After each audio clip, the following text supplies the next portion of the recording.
Hello and welcome. Thank you for joining us today for the complimentary ICMI webinar, Focus on the Customer, Creating Great Experiences in 2015, sponsored by Bold Chat by Logman. I'm Erica Strother, Community Specialist at ICMI, and I'll be your moderator today. Before we begin, let's take care of a few housekeeping items. First, you'll want to make sure you disable your pop-up blocker if it's currently turned on. You will notice that there are several icons at the bottom of your console window.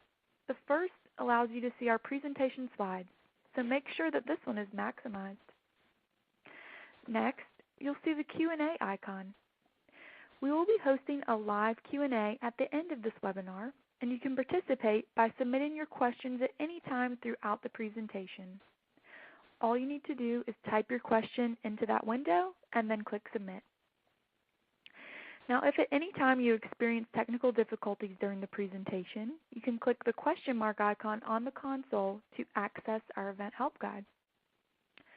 Clicking on the other icons on the console will give you access to speaker bios, more information about our sponsor, as well as some information about upcoming ICMI events. And you can also download a version of today's presentation in PDF form. Now, before we get going, I do want to let you know that our presentation will be made available for on-demand viewing following our live event today. You'll receive an email in the next couple of days with instructions for viewing the recorded presentation. And as you're watching the event today, we really encourage you to be social. You can actually access your Twitter, Facebook, and LinkedIn accounts directly through this event console. So please keep the conversations going and share what you learn. Now, it's my pleasure to introduce today's speakers. Speaking on behalf of ICMI today, we have Pete Sleece. Pete is a Senior Director at CEB, and you may recognize him because he's a frequent speaker at ICMI events. Pete is joined today by Ross Haskell, and Ross is Director of Products at Bold Chat by Logman.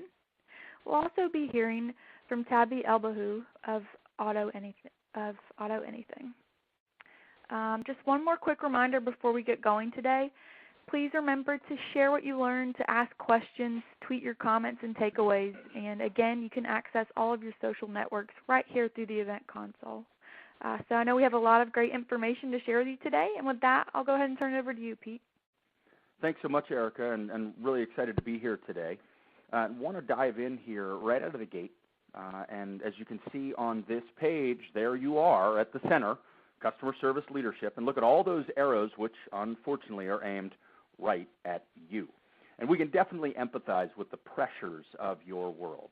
Here are some quotes from the trade press about the challenges of running a customer service operation. You can see those around the page. So just in summary, on the top left, customers are highly empowered. We've joked about it before, but it's so true. Customers really only want one thing. They want everything. They know that for the most part, it's a very competitive world, and even though you're some big company and they're just one person, increasingly they feel like they have the power. Top right, customers compare you to a customer service gold standard. So it's not enough to be as good or better than your direct competitors. You're always competing with the best of the best. Your customers are also customers of lots of other companies. They've experienced great service from A to Z, from Amazon to Zappos. So now all of a sudden, that's what they expect from you. Bottom left, you can see customer preferences keep changing. And it's a given that technology keeps changing, but in fact, even sociology is changing. The way people communicate and make decisions is very different than even 5 or 10 years ago. So no wonder when we ask customers how they prefer to be served, it seems like customer preferences are a constantly moving target. And finally, on the bottom right, there's service as a crucial differentiator for loyalty. And while customer loyalty takes many different forms, we know it is the denominator of success for all of us. We need to do everything we can to keep our customers loyal and prevent them from becoming disloyal. Some of you know we've learned at CEB, Customer Contact Leadership Council, that the single best predictor of future loyalty among customers who've just had a service experience is customer effort. You can see that little bar chart on the bottom left there. Among customers who have a high effort experience, 96% become disloyal, but only 9% of customers who had a low effort experience become disloyal. So 96 to 9. So everything I'm going to talk about today is based on mitigating customer disloyalty and creating a low-effort service experience. Finally, then, if you take a look at the pie chart on the bottom of the page, when we asked leaders if customers are more demanding than even just a few years ago, it's good to see that 12% are saying no, and the smallest slice, 8% saying I don't know, but 80% are saying yeah, definitely, without a doubt. So since we're all living in this more demanding world, we've been asking, how are you dealing with it? What exactly are you doing? And we can see what that looks like over on the next page. So this pie chart shows that just about every company in the world is trying to keep up with the ever-escalating demand for more and more choice. When we ask what is the primary thing you're doing in response to increasing customer demands, you can see the preponderance of opinion. If you look at the shaded call-out box in the top right there, 80% of service organizations are increasing customer choice. It's a constant battle to provide more choices for customers, more new and different ways to reach out and touch someone, as they used to say in those old phone company commercials. The big slice, almost two-thirds, providing more new options within existing channels or customers to contact your company. And then 15% are adding new channels entirely. The hottest one over the past several years has been web chat. 17% integrating the experience across all channels, giving customers the choice to solve every problem in every channel, which we know is a massive job. So 8 out of 10 companies are giving customers more and more ways to choose how they want to be served. Now, interesting to see the two very tiny slices there. 2% standing pat, keeping their current offering, doing business as is. And the tiniest number, 1%, these people are really swimming against the tide. While the rest of the world is adding more and more choices, these people are actually reducing what they're offering to customers. We're going to come back to those odd little ducks in just a little bit. But the point of this page is that service executives, service organizations are adding more and more choice. You want to call us? We're there 24/7. Want to self-serve online? Got you covered. Want to text? Want to chat? Want to tweet? We are wherever you are, always trying to anticipate whatever you're going to want next. As you can see from the title of the page, give them what they want. Customers keep demanding more and more choices. We keep trying to provide more and more options. But there's always a downside to offering customers more choice, because it means we're forced to introduce much more complexity into our operations. And we've tried to illustrate that on the next page. So if you envision every service request your customers throw at you every day, those are the question marks on the left-hand side there. Then imagine every service channel and tool that you offer, including the ones you're considering for the future. Those are the check marks to the right there. What if you could connect everything with everything? That's what we're showing here. It's what we call the infinity times infinity model. If you take a look at the shaded box on the bottom left there, you can see the service organization goal: enable customers to resolve any service request in any channel at any time. Now, that sounds great, offering unlimited choice to an unlimited range of customers, because choice is a good thing, right? I mean, we like choice. Nobody wants to walk into a restaurant, open the menu, and see only one dish.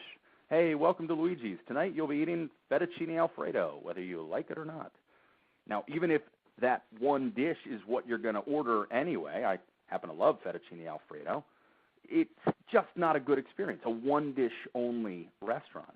Customers like choice. It feels like a basic human right. But the downside of choice is that with the infinity times infinity model, what you end up with is this complex spider web of issues, each of which have to somehow be resolvable in every one of the ever-growing list of options and tools and channels and choices, which is really difficult for you.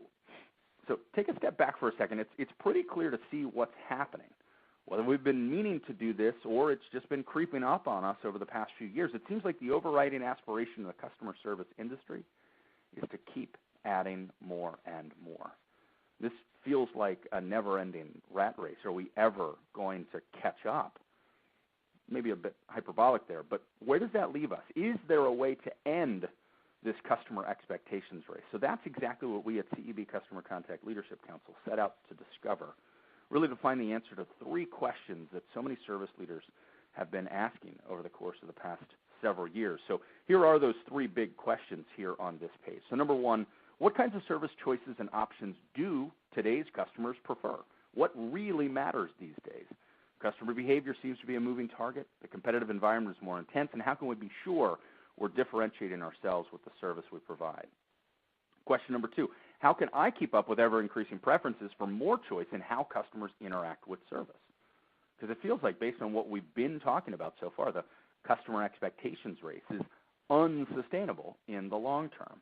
And finally, we've got to be realistic here. Whatever we're doing has to be economical, right? So the third question we ask is, how can I increase customer choice while somehow also decreasing operating costs? We're always looking for that fantastic, perfect convergence of better for the customer but also cheaper for the company. Okay, so these are the things that we've been grappling with. Let me kind of take you behind the scenes at the research lab, if you will, to help explain how we went about studying this. So here on the page titled Getting Beneath the Surface, and to truly understand customer expectations in today's world, we perform both qualitative and quantitative analysis. So on the left, customer focus groups, qualitative technique based on extracting subjective customer opinion and personal reactions to control scenarios. And then on the right, a customer expectations survey based on analyzing quantitative data. And although the two methodologies are very different, when you see the results, you'll see that the big insights we got from each technique are virtually identical. So on the left, I think most folks are probably generally familiar with the idea of a focus group. So you can see the definition there, and just describe it a little bit. It's a series of facilitated discussions with stakeholders to explore what they think and feel. And it's so much more in-depth than surveys, because you can really dig into the why people think and act the way they do. There's a good deal of science that goes into the process. And so what we did is we selected 2 different panels of customers, all of whom had had a recent service experience. We screened for a wide range of backgrounds, so ages, income levels. We had business people. We had a grandma in the groups. We had one guy who was a performance artist, so good demographic balance on the whole. And we assembled an exploratory group, Group A, to get a baseline of understanding, and then a confirmatory group, Group B, to ensure that what we were hearing was a true representation of how customers think. Bottom left there, you can see topics covered, so we wanted to get their reaction to choice in customer scenarios. We showed them a wide range of different choices for how they might contact a company to resolve an issue. We wanted to analyze their preferred first step when contacting service. Do they go to self-service or email, chat? Do they pick up the phone? Do they look through FAQs? Where do they go? And most importantly, why? So we also wanted to understand their feedback about various service choice sets, understand their decision-making process, and ultimately, how do they judge service experiences, both from the standpoint of customer effort and from quality. So that's the qualitative side. Then on the right, in addition to our focus group research, we also did an exhaustive customer expectations survey. So we put together a customer panel of almost 1,000 customers, again, all of whom had just recently had contact with some company they do business with. And we factored in all the important controls like customer controls, so demographic considerations, age, gender, education, all those, and company controls, so different kinds of companies, different industries, different levels of urgency, et cetera.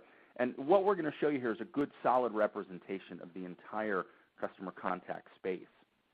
So what's most important is the bottom right section, topics covered in the area of customer service preferences. So we wanted to learn more about 2 key service factors. Preferred channel availability. So what channels or pathways do customers prefer to use? For example, do some people insist on using chat? Why do some people prefer to speak with a live customer service rep? And why would some much rather send an email? We wanted to understand all those preferences. And as we always like to do in our survey, customer effort to resolve, like time to resolve, how hard or easy it was for customers to get what they need. How often do they have to channel switch, so go from phone to web or web to phone.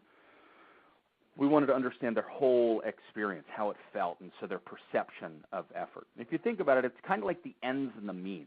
Resolving your issue, that's the ends, and choosing which channel or tool you need to resolve it, that's the means. So out of all this, we uncovered a total of 4 major findings, and do my best to billboard those along the way. And we're going to start with some of the things that we learned from that left-hand side, the focus group process. So to begin with, we wanted to get their reaction to the typical menu of choices companies offer in customer support, all those different channels to contact service. So we didn't want to use just one specific company, but the goal is to create a composite support site that includes all the typical choices we see in the world. So let me show you what we showed them.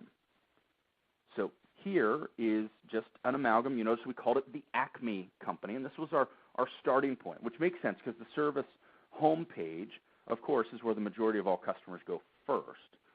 So you can see this page, and what you can see from it is that there are just about everything, every single channel that you can imagine. You can call us, you can email us, there are online tools, you can chat now. We didn't offer Twitter, but Facebook is down there on the bottom left. If you wanted to pick up a pen and go the old U.S. Postal Service route, you can write us. There's a search bar there. And so no restrictions whatsoever. And when we asked customers, what do you think about this? Does this look like what you would expect? They said, yeah, it's got a lot of options available. They're all there, everything I would expect. Nothing seems to be missing. So in the abstract, they generally agreed.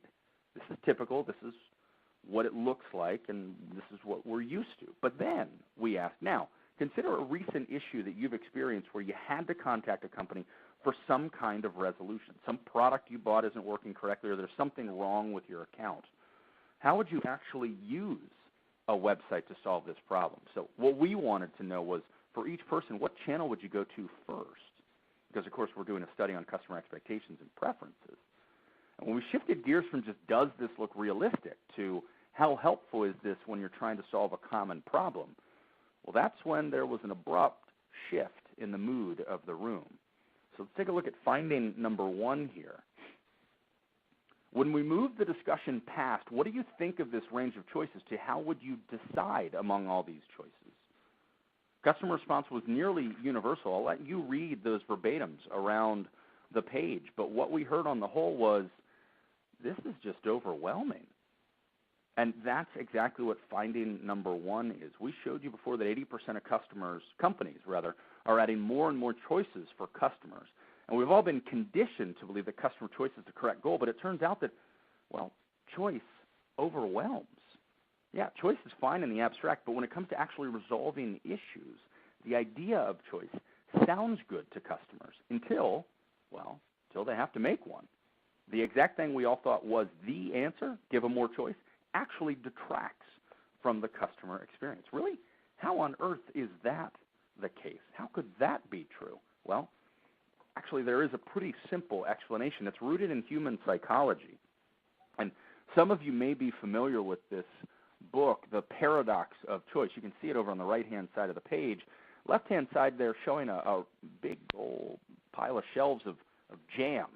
Is there anyone listening in that likes to start their day with a nice piece of toast with jam? I'll tell you, I sure do. I actually prefer a poppy seed bagel with seedless raspberry jam. Doesn't make a lot of sense, but that's what I enjoy. Now let me ask you a little different question. Does anyone know how many flavors of jam there are? Well, as it turns out, there are way more than the number of letters in the alphabet. This illustration that you see here comes from a famous social experiment done at Stanford University, where customers were given a choice of different jams to see which one they'd buy. And in virtually every situation, the more different flavors that were displayed for customers to choose from, the less total jam was sold. When the number of choices were reduced, people bought more jam. Less is more. That is the paradox of choice. There's the book written by Barry Schwartz, Philadelphia psychologist. The book is subtitled More is Less, How the Culture of Abundance Robs Us of Satisfaction. And it's this whole idea that a little bit of choice, good, more choices, terrible. Lots of other examples of this. I'll just give you a couple real quick. For instance, 401k retirement plans. The more different funds employees have to choose from to create their portfolio, the less likely employees are to contribute at all. And another one, Procter & Gamble. They, a couple years ago, changed the number of different varieties of Head & Shoulders shampoo that they offered. They reduced the number of choices by about half, and their sales immediately went up by 10%. So less is, in fact, more. And again, our first finding, while it may not make sense to us as we think through this, it turns out that what we're probably doing by adding more is we're probably overdoing it. So if choice isn't the thing that matters most to customers, then what really is the thing that matters most? Go ahead and take a look at this next page here. And so now when we learn from the test panel of almost 1,000 customers, we have some incredible insight to provide to you here. And so we used a quantitative survey to assess the value of two different preferences: contacting customer service through the preferred channel of your choice versus effort to resolve, so getting your situation taken care of as quickly and easily as possible. Now, we could have just asked that question as an either or. Vote A or B. Would you prefer to have a preferred channel or make it easy and quick to resolve your issue? But that wouldn't get us what we need to know, which is relative value. Because in real life, people want both the fastest and easiest resolution to their issues, and they want it through the preferred channel of their choice. But which matters more? So that's why we ask each participant to weigh effort to resolve in percentages of relative importance against availability of their preferred channel, so that the two total 100. So if you see the left-hand side of the page there, imagine that little triangle is a slider where that arrow moves up and down the scale. Each participant was able to put that arrow wherever he or she chose, just so long as it added up to 100. So some folks slid that way up to the top of choice. Other folks slid it way down to the bottom of effort. Some people absolutely put it, more or less in between 50-50. Now, on the right are a few examples of what the graph could look like. So the top right gives you a sense of what the graph would look like if customers value choice slightly more than effort. Graph in the middle shows what an even weighting of choice and effort would look like. And finally, on the bottom, what the graph would look like if the customers value effort slightly more than choice. So what happens when you take 1,000 customers and lay their responses all out on one graph? Well, I'll tell you this. When you do that, you can definitively see what really matters, choice or effort, and by how much. So here's finding number 2. Just at first glance, take a look at how much of this graph is that darker shade versus how much is the lighter shade. Darker, by the way, is the value of effort to resolve my issue. Make it fast and easy, or what we call the ends. And the lighter shading is the value of availability of my preferred channel. Give me a choice for how I want to resolve my issue. We call that the means. Now, if you look along the bottom row there, the x-axis, individual customer preference sets, that's the response from each of the 1,000 customers. So if you look at the very far left, you can see that there's at least a couple of people who scored preferred channel at 100 and effort at 0. And at the very far right, it looks like there were a few people who scored effort at like a 98 or a 99 and preferred channel at like a 1 or a 2. And now in one glance, looking at just one chart, here's finding number 2. Low effort trumps choice. I mean, we all know that the amount of effort a customer has to put forth to resolve an issue matters, but look at how much more. I mean, it's not even close. This was a football game. What you're looking at here is a good old-fashioned drubbing. Low effort absolutely slaughters choice. In fact, it's time to invoke the mercy rule here. Now, I want to show you one more page where we actually kind of break this out in a little bit more detail so that you can see even more clearly. We've created some division at the 50% mark of each of these. So you can see the split now for this. And what you see is that it is pretty stark. So on the left, these are means-focused people, the my way or the highway people. I want to resolve this issue in the channel of my choice no matter what. And if you look at the bullets beneath that group, here's what we know about them. They want their issue resolved in their preferred channel so much that, in fact, they're willing to trade off ease and time just to be able to choose. And they represent exactly 16% of the total customer population. But the overwhelming majority, the 84%, they're the just get it done people who want their issue resolved as quickly and easily as possible. If you take a look at the 4 bullets underneath the ends-focused people, the first 3 are pretty obvious, but the 4th one is worth unpacking a little bit more. So, number 1, they want fast issue resolution, and they'd love it if it was on the first contact. Number 2, they don't want to have to switch channels. However, they'd be willing to switch if you convince them it'll lead to faster resolution. Number 3, they want the experience to feel like it was easy or low effort. And finally, look at that 4th one. They don't necessarily care where their issues are resolved. They don't necessarily care. And here's where this gets even more interesting, because if you ask ends-focused people what channel they'd go to first resolve an issue, they'll tell you. Some of them will tell you they go to the phone, some go to self-service, some go to chat. So you asked, they answered. Plus, If you ask the 84% which channel or tool they prefer, they'll make a convincing case that they have a preference. But if you ask them what they care most about, they'll tell you they don't want to have to choose. They just want their issue resolved. Get it done. Let me get back to my day. And this leads us to a new concept that we want to introduce to you, because when it comes to preferences, we've learned there are two very different kinds. We call them big P and small p. So big P preferences are the ones that people must have, that they prioritize above all others and are willing to trade off to get them. If your company doesn't offer a customer's big P preference, they're likely to go elsewhere. Of course, when you just simply ask people what they prefer, most people will say something, and that'll sound like they've expressed a preference. But most of those are actually small P preferences. Let me give you a silly example. So if I walk into an ice cream shop and I really want mint chocolate chip, and they say, oh, I'm sorry, we don't have mint chocolate chip, I'm not going to kick rocks and walk across to Salad Works and get a bowl of broccoli. No, mint chocolate chip is my small P preference. Ice cream is my big P preference. So I'll choose cookie dough or vanilla even. Heck, it's ice cream, right? And sometimes we're getting customers' small P preferences confused as big P preferences. Let me give you just one other example that came straight out of our quantitative analysis. So we had one guy who told us right off the bat that he prefers to contact companies through chat. He loves chat, had a lot of great chat experiences. He's a big chat fan. And if you surveyed him and got that response, you'd have to think, hey, if we have chat, we'd better keep offering it, or we'll probably lose this guy as a customer. And if we don't have chat and our competitors do, you'd probably think we'd better add chat, or we'll never have a chance to get guys like this as customers. But when we asked him, what if you needed to resolve an issue, but the company you're dealing with doesn't offer chat? What would you do then? And with no hesitation whatsoever, he said, I'd see what else they offer and use whatever seemed the easiest.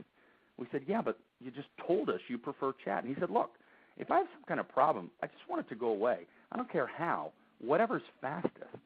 So does this guy care about channel availability? Yes. If you ask him, he says he does. But does he not care? Also, yes. It's yes to both. It's classic small p masquerading as big P. His real big P, big preference, is just making the problem go away. And now we hope you're starting to see why this 84-16 split is so eye-opening, because it feels like we've been optimizing to the 16. Now, some of you, I'm sure, are curious, what does this look like across age demographics? Well, here you go right here, not much difference by age at all. Move from the millennials on the left to the mature on the right, and admittedly, there is a little bit of a difference, but in fact, the younger, the less preference they have for a channel of choice. In fact, the younger generation really wants it to just go away as quickly as possible. So this is good news as we see it. It's not about adding more. It's about doing something a little bit different, and I'll show you exactly what that is here on this page right here, titled Guide Me. You think of it like this. It's the 84% talking directly to you. Their words just about jump off the page here. I'll let you read through those verbatim. But the idea, and now as we recognize that the strategy that service executives should be following is not to just simply add more and more and more, but in fact, you should guide your customers. Is there a way that we can help guide them to the best channel of choice? So this is our third major finding. You as service executives know best where to guide your customers, and you should guide them to the channel where it's easiest to resolve their issue. Now, before I wrap up, I want to show you the fourth major finding. It's really just a couple of pages here, and this is a little bit of some good insight based on quantitative data about how to guide customers. So this page right here describes 4 ways that you can guide customers in their web experience. So top left, that's channel-based guidance. This is a little bit like the billboard that positions which channels and tools are available and suggests which kinds of issues are best solved in each. Top right, that's called peer advice-based guidance. So that's positioning service options based on how and when other customers like to use them. On the bottom left, that's company issue-based guidance. So here, as you can see, this method is based on the kinds of categorizations that you define. You can almost think of it like the way we set up IVRs based on call categorization. So you want account information? Click here. You want to order something? Click here. You want product information? Click here, right? And finally, bottom right, here's customer task-based guidance. So positioning service options based on the description of what the customer has come to the site looking for, not on your terms, but much more on their terms. So taking a look at all 4 of these and using quantitative analysis, we're able to uncover that the best way to guide is through task-based guidance. Now, you see across the page, unguided completely, customers choose the best low-effort channel 20% of the time, so 1 out of 5. And the best approach, task-based guidance, they only get it right 2 out of 3 times. But 2 out of 3 is a heck of a lot better than 2 out of 10. So task-based guidance, the best way to guide. And finally, let me just show you a bit of a summary here. Take a look at this last slide to sum up the 4 major findings that we have. You can read these off of the page, but out of the gate, customers aren't looking for more choice. In fact, they're looking for more guidance. Second major thing, 84% of customers prefer fast and easy resolution over channel of choice. They want to be guided. The third major finding, you know best where to guide customers and how to guide them toward a low-effort experience. And finally, the most effective form of guidance is customer task-based guidance. So to sum it up in 4 words, less choice, more guidance. And with that, I'd like to pass the reins over here, and we'll pick up on the next page. Great, thank you.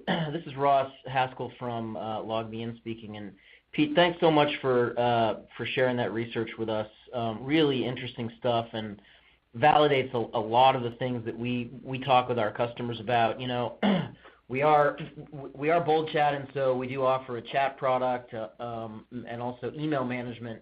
And we're very frequently asked by our customers, you know, where should I put it? Should I just put it everywhere? Are there particular places I should put it? And this kind of research is exactly what we kind of refer to when we help our customers to make those kinds of decisions, because there are certainly right and wrong places for chat to appear. And if you are guiding your customers into the right, most appropriate channel, we just see lots more success by doing it that way. So what I thought I would do, you know, we're really lucky to have a Bold Chat customer with us today. AutoAnything is an aftermarket auto parts dealer, e-commerce website, and they've been a user of our product for, I think it's close to a decade, or if not a decade. And what I thought we would do is, you know, while it's true that we need to guide customers into the right channel, then what becomes the question, right? So once they're there, the question becomes, how do we optimize that engagement, right? So if we know that chat is the right channel, for example, then once the customer enters that channel, there become a host of questions on both sides for the chatter and for the agent who's taking it. How do we optimize it? So one of the things we know, for example, from some research that we've done is that, and this was with, I think, 2,500, little more than 2,500 internet users who've engaged in a live chat before. We simply asked them, you know, what are the factors that make that engagement successful? There's a pretty long list of factors. Some of them were very technical, so window accessibility, you know, window sizing, and so forth and so on. Whether that window was kind of layered on the page, embedded in the page. And, you know, we as a chat company, of course, had a lot of interest in those things, and all of them were at the bottom of the list, right? What we learned was that it's not about the software, it's not about the technology at all. It's about the other things. And here are the top 5, by the way. So the number one thing, the number one determinant of a chat session success is the product and service knowledge of the agent. Number 2 is the agent being a real person, not a robot. Number 3 is the speed of the agent's response. 4 is the overall speed of the entire chat. And 5 is not overusing canned messages. So if you look at these and you think about running a chat operation, which is what Tabby does at AutoAnything, there are some really interesting operational questions here, right? So first of all, the product and service knowledge of the agent it definitely has training implications, but so do a few of the other ones. The 3 and 4 are all about speed. So you might think, oh, speed, okay. Well, let's use an internal knowledge base, a system of canned messaging to make our operators go fast, which, by the way, is a good idea, but look out for number 5, don't do it too much. Well, where's the right balance? How do you actually figure out how to do this correctly? And that's one of the reasons that we invited Tabby to speak with us today, is because that's what they do. And they've been doing it for a really long time. And rather me prattle on about what we think, I thought we should turn it over to a practitioner to really help understand how to do these things, how to optimize the channel. Once the decision is made, once you've properly guided the customer into the right channel, and let's say that channel is chat for now, how do you optimize it? How do you make it work? And I think AutoAnything is a good example for a couple reasons. So here's a screenshot from AutoAnything, and one of the things that you'll notice is, yes, they do have lots of channel availability. Up in the left-hand corner, there is a chat button. There's an 800 number, just for kind of general inquiries. But you don't really get presented with a robust invitation, a guided channel, until you're on a specific product page. They wait until then to really give you the opportunity to chat. And why? Because we know that the best channel when you have a product question on an e-commerce site, the fastest, most efficient way to get that answered is through a chat engagement. And that's why they prominently place, right in proximity to the product itself, a chat button right here. So they've guided the customer into the right channel, and now the question becomes, now what? Now what are some things that we need to do, or that you need to do, in order to optimize those engagements over time? And so what I'd like to do is turn this over at this point to Tabby, and have him talk a little bit about how AutoAnything is successful in this area. Thank you, Ross. Appreciate it. So as Ross mentioned, we've been doing business with BullChat for quite some time now.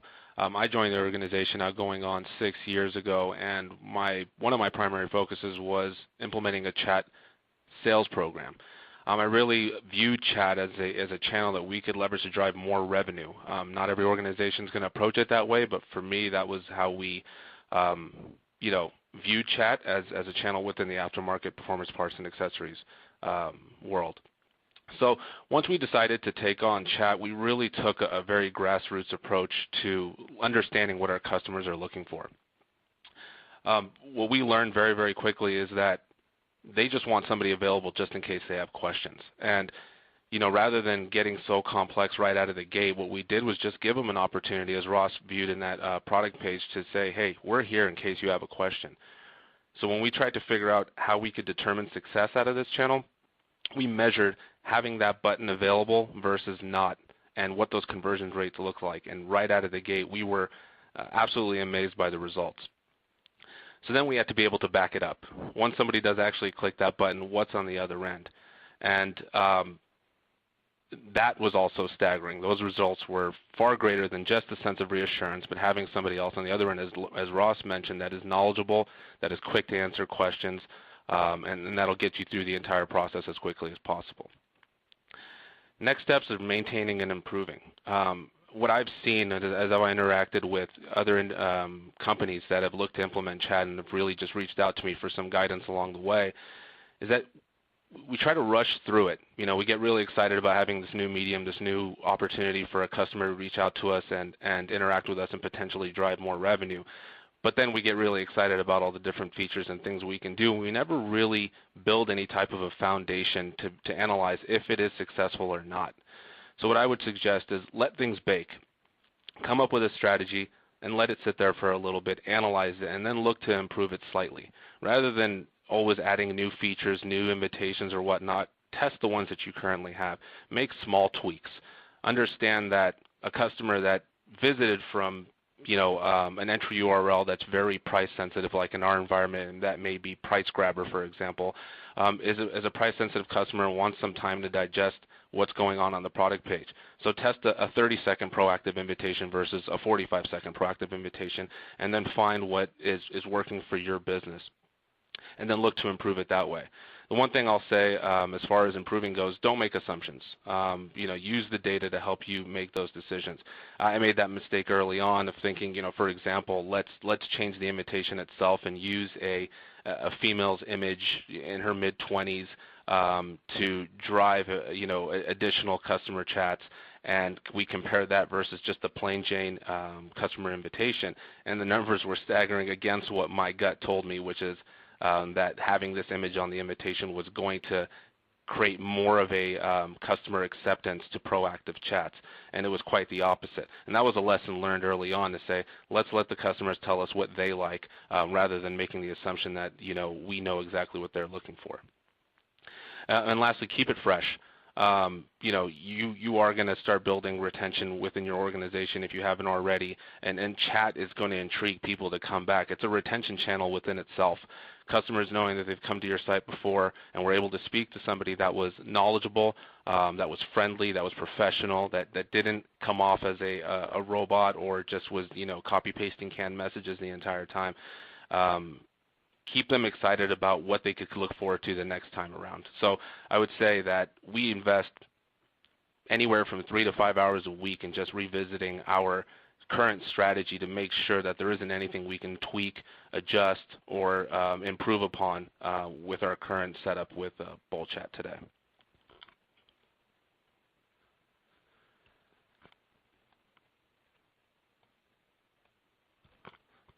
So out of the gate, you want to know what you're trying to accomplish. As I mentioned earlier, we were really looking at this tool as an additional source of revenue. With that said, everybody's going to have a different approach. If this is a service-oriented type of organization that you're going to be running, and you're just looking for somebody to be there to answer high-level questions, it's available for that as well. But I would say decide on exactly what it is that you want to accomplish and stick to that, and then make adjustments as you see fit once you start to understand your customers a bit more.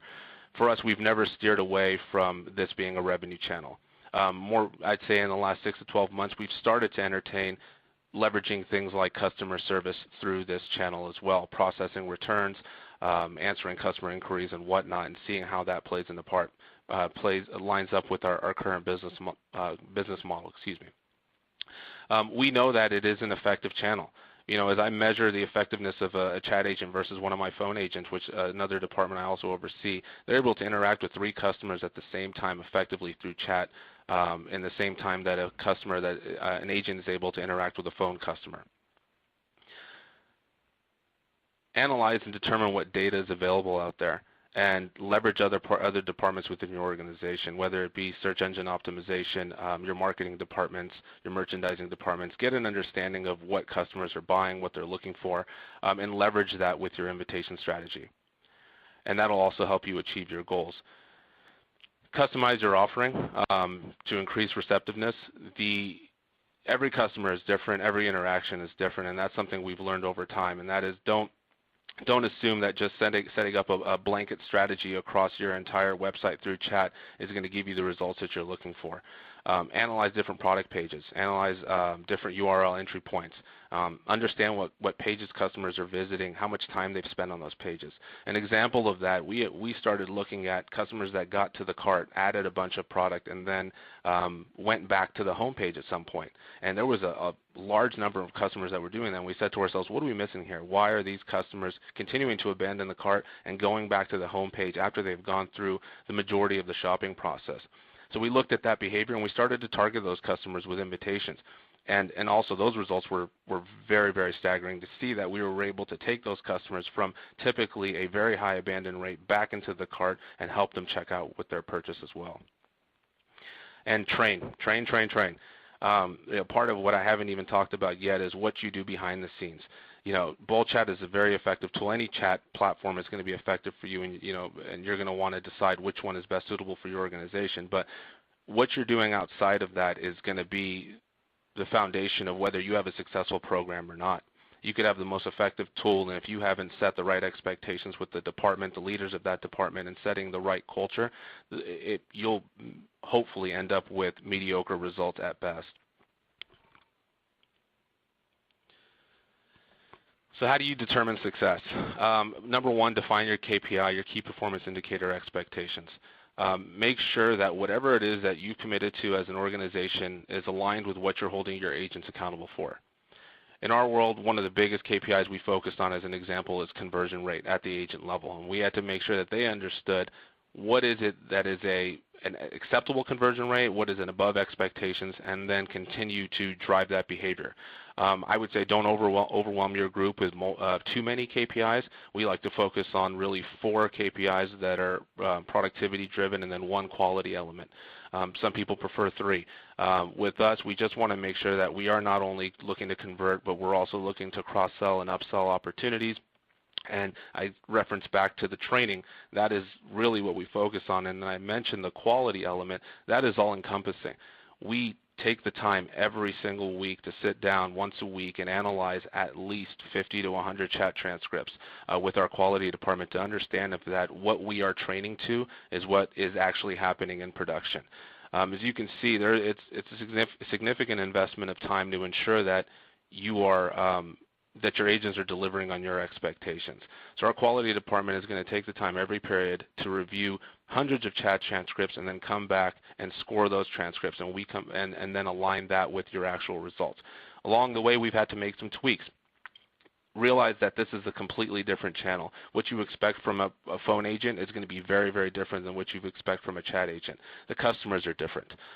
There are distractions that come into play. Somebody that's chatting, you can't expect them to be fully engaged with what's going on as from a customer perspective, because there are other things that are going on. They may be chatting from work, they may be chatting from home, as there are background distractions and whatnot, and you have to understand that within your business. Also, you do know that the attention span of a customer in a chat environment is going to be far less than the one that you have either in person or over the phone. So responding with messaging that is elaborate versus just quick, abrupt responses also strengthens your chances of earning that customer's business. Analyzing your results, again, this is another thing that we do weekly, comparing self-service conversion rates versus customer-initiated chat conversion rates, and then also proactive conversion rates, along with the increase in average order value. These 2 things allow us to continue to see if we're dedicating our resources to the proper areas. Make adjustments. If something is failing after you've given it some time to bake, don't be afraid to move on and try something else. You're going to constantly be doing that initially until you find kind of the secret sauce. And even at that point, you'll look for other ways to improve. Repeat your successes. If something is working, find ways to implement it in other areas and continue to repeat it. Learn your business. 10% conversion rate in some environments may be really good. And in some areas it may be really bad. Understand what your benchmarks are and then strive to obviously exceed those expectations. Maintaining and improving. So I had mentioned this: analyze, refine, and repeat. You're going to want to do this daily, weekly, monthly. I spend a lot of time with the leadership team in the chat group, making sure that we are on top of what's going on, analyzing all of our proactive invitations. What can we do real time? Has something that we implemented months ago really just kind of lost its impact? Has our customer behavior changed? Is there new products that we've added to our site that require more attention than some of the products that we've typically chatted with? And test and target that. Make sure that when you do add new products or you do have a new set of customer behaviors, test it heavily first before committing resources to that. This is the bread and butter of what's made us successful as an organization, and that is that the staff is the key to our success. We are very transparent with our team. We communicate changes and invitations, why we've chosen a certain strategy, and so we can gain buy-in. We've also looked to them, because they are the customer-facing employee, to understand, hey, what are some of your obstacles? What have you seen? What have you heard from your customers that you feel would make us a more successful group? Employ a performance management cycle. This is the core of our contact center altogether. Previous organizations I've worked for, I've seen inconsistency in delivery of feedback, scorecards being delivered on the 15th one month and maybe the 30th the next, and sometimes taking 2 months worth of scorecards and lumping it into one delivery. We make a commitment to our team to deliver all of our feedback within a certain date range, regardless of what's going on. That is our commitment. There's multiple touch points other than just scorecards, things like side-by-sides. I mentioned the quality element, so on and so forth. But employ that performance management cycle and make sure that the commitment you make to your team is something you deliver upon, because you're also going to ask them to make a commitment to help make your channel successful. and you're going to want to make sure you're leading by example. Create a culture of success. That's going to be extremely important as well. Your culture is your foundation, and that starts with even hiring decisions. Don't settle just because you may be short or you want to staff something up, in a quick time frame. It's important that you make one bad hire and somebody can really take down the entire culture within your department. So we're very particular about who we bring into the organization and make sure that their business mindset and their ability to adapt to our culture is going to be a seamless one, so we can continue to move in the right direction. And that has breeded a lot of success for us. As Ross mentioned, working with BullChat for close to a decade now and really leveraging the chat component for about 6 years, a lot of that has been possible because of the people that we put in that group. Recognize your team's achievements. We've even started to incentivize the group within chat. Previously, it was difficult to do, understanding what their impact was. Are we cannibalizing another form of communication, another medium like the phones or self-serve? But once we were able to really understand how incremental chat was for us, we knew that there was definitely a huge opportunity for us to continue to recognize our employees through incentive, and that also drove our results even higher. Listen to your customers, review transcripts, even outside of your QA process, your quality process, if you have that in place. Surveys and CSAT scores, that is huge. We definitely strive to be as high as we can in that. Tweak your CSAT scores to align with your CSAT questions, your survey questions to align with your business. What do you want to find out? For us, we want to understand, what was your experience like with that agent? Did we give you everything you needed? Were we knowledgeable enough about the product? Was this an ideal channel that you've chosen to take care of purchasing? And if it wasn't available, what would you have done? And also look for opportunities to impress. Quickly here, I'll tell you that we really wanted to make sure that we made chat an experience where we were able to take the customer all the way to the point of getting ready just to actually give us a credit card, or at least self-check out with their credit card. We didn't want to hand off an experience 50, 60, 70% of the way through and lessen our chances of a conversion. So we did everything in our power to take care of the customer without them having to do much, if anything at all, other than just input a credit card number. That's my advice to help increase conversion rate as well, is impress your customer by doing things for them. Add products to the cart. Make product recommendations. Push that to the customer so they can view it. And also, so I mean that's pretty much it. Get them to the point where they're going to need to just minimal effort to continue to convert and check out. And then follow up, stand by, make sure that they know you're there if they have any questions and whatnot, and that's also going to help them as well.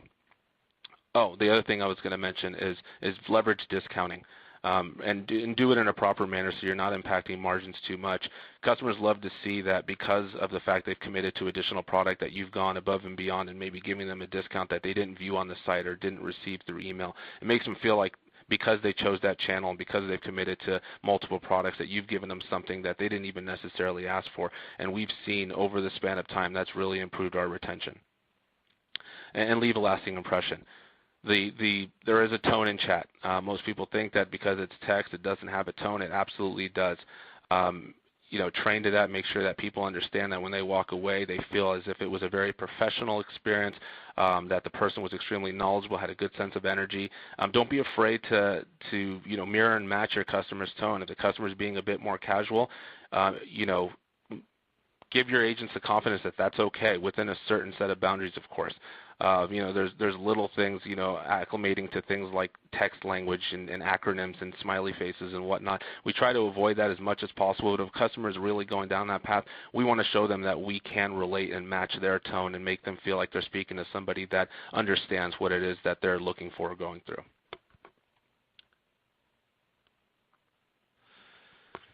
And this is just kind of a recap of what we talked about, what I spoke about earlier, and that's target new segments, update invitation imagery, and then refresh canned messages. You want to get away, as Ross mentioned, from just overloading customers with canned messages or keeping them redundant. Specifically with the canned messages, if you're having a sale, update the messages. If you have any types of specific product promotions, make them specific to that customer's experience.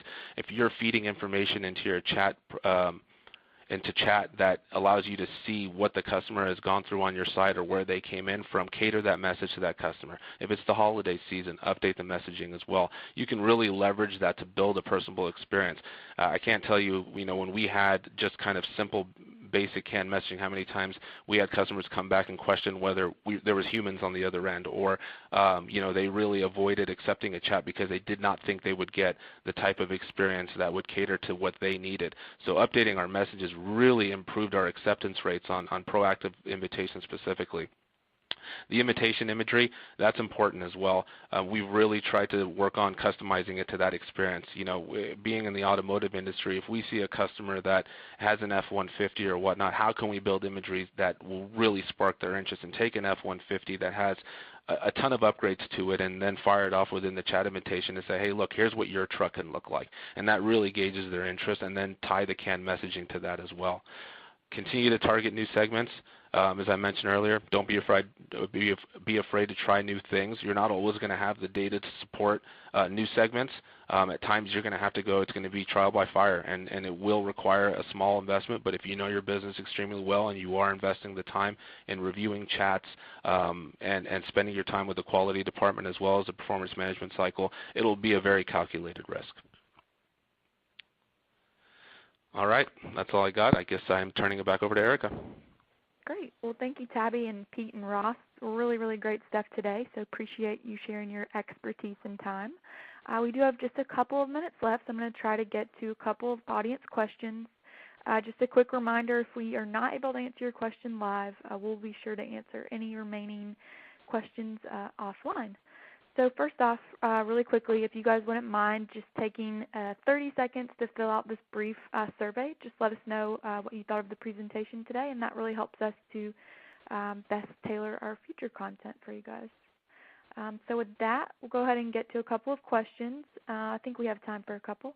So Pete, I'll start with you, and then Ross and Tabby, I'll toss one over to you. But Pete, this is a question that I'm hearing more and more often. So you talked about customer effort. Could you expand on that a little bit and explain really what customer effort is and how it's measured? Yeah, absolutely. So you'll see some organizations measure ease of doing business.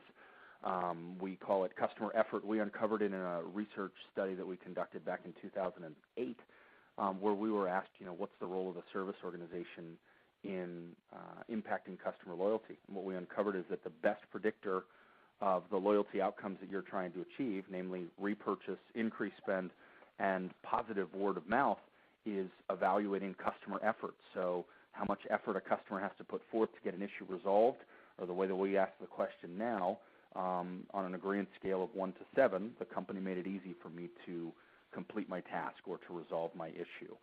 And so it's the best predictor of those financial outcomes. It really helps get to the root cause of what's causing unnecessary effort, and is a great way to set strategy around how to improve the customer experience, reduce cost, and increase those loyalty outcomes. Again, repurchase, increased spend, and positive word of mouth.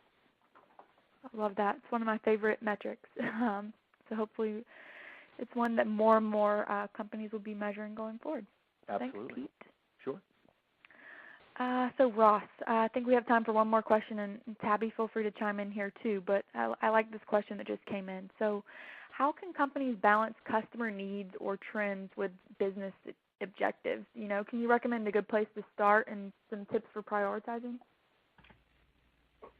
Yeah, I think Tabby will be able to answer here because he has to do it every day, but in our working with customers, it all comes down to, I think, what Tabby said at first, which is you really have to know what you're trying to accomplish and how you're going to measure it. So, for example, we've worked with customers who what they care about is increasing engagement, and that's just a fundamentally different type of implementation than one that is trying to do what, say, Tabby did, which was increase conversions. The way you think about a deployment of a product like Bolt Chat or any chat product really changes based on those business goals. And so I think my best advice is to let the goals and how you will measure success and failure against those goals really determine kind of the next tactical steps to be taken. Yeah, I agree. Ross, I think you hit it right on the head. And a lot of the times you're company objectives and what the customer demand is should be aligned. That's going to really rest on the leaders of those groups to make sure that they're communicating that across the organization so that whatever it is that's being worked on as an objective is lined up with what the customer needs and or demands are. And that's been, again, another key to success is aligning those across multiple channels across the business. Okay, great. Well, thank you all again. I'm seeing more and more great questions come in, but unfortunately we are out of time for today. So again, please don't worry. We will make sure that all of your questions do get answered offline. And I also want to remind you that you will be able to download a PDF version of the slides directly through this console right after we end the presentation. Also, keep an eye out in your inbox for directions to view the on-demand version of the presentation in the next day or so. Before we go, I do need to mention that this presentation is copyright 2015 by ICMI. The presentation materials are owned by or copyrighted by ICMI, which is solely responsible for its content, and LogMeIn is responsible for their content and opinions. On behalf of ICMI, our speakers, and our sponsor, Bold Chat by LogMeIn, we thank you for attending today. Have a great afternoon.